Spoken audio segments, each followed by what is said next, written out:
Assalamu alaikum. Today I am gonna teach you how to make combined PDF on Photoshop.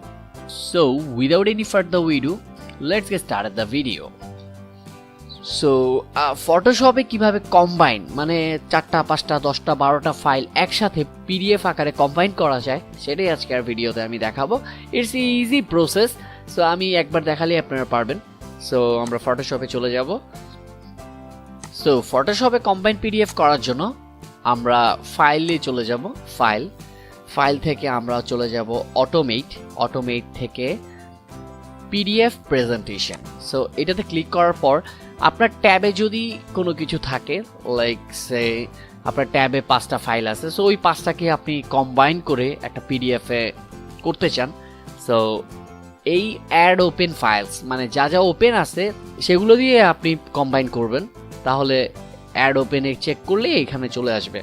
আর আমার এখানে add ওপেনে একটা করা আছে, আমি ব্রাউজ করে করব। সো 1 2 3 4 ওকে, দেন অ্যাড। আমার এখানে অলরেডি একটা ওপেন করা আছে, দ্যাটস ওয়াই আমি অ্যাড করে নিলাম।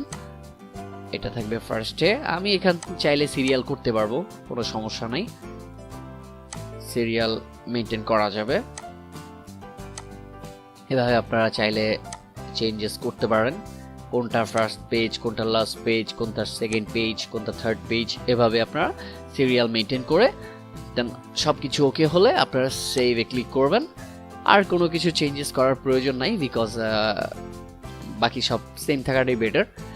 দেন একটা নাম দিলেন ইনফো বা ডক। ওকে, আমি এটা সেভ করলাম। দেন আমরা এবার ফাইলটা দেখি যে আদৌ কি আমাদের এটা কম্বাইন পিডিএফ হলো কিনা। সো আমার ফাইলটা সেভ হচ্ছে, জাস্ট কয়েকটা সেকেন্ড ওয়েট করতে হয়, তা দেন কম্বাইন হয়ে যায় আর কি। আর এটা অপটিমাইজডও খুব ভালো হয়, নর্মালি একটা ফাইল সাইজ হয়।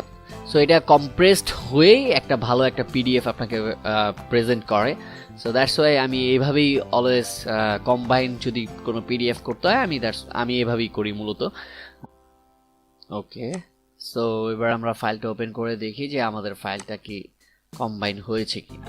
তো আমি নর্মালি ব্রাউজার দিয়ে ওপেন করে দেখাই।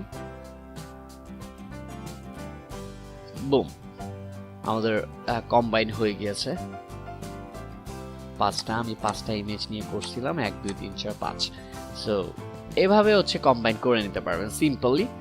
I hope like this video. If you like this video, please like, comment, share, and don't forget to subscribe to my channel and follow my social media page. Bye.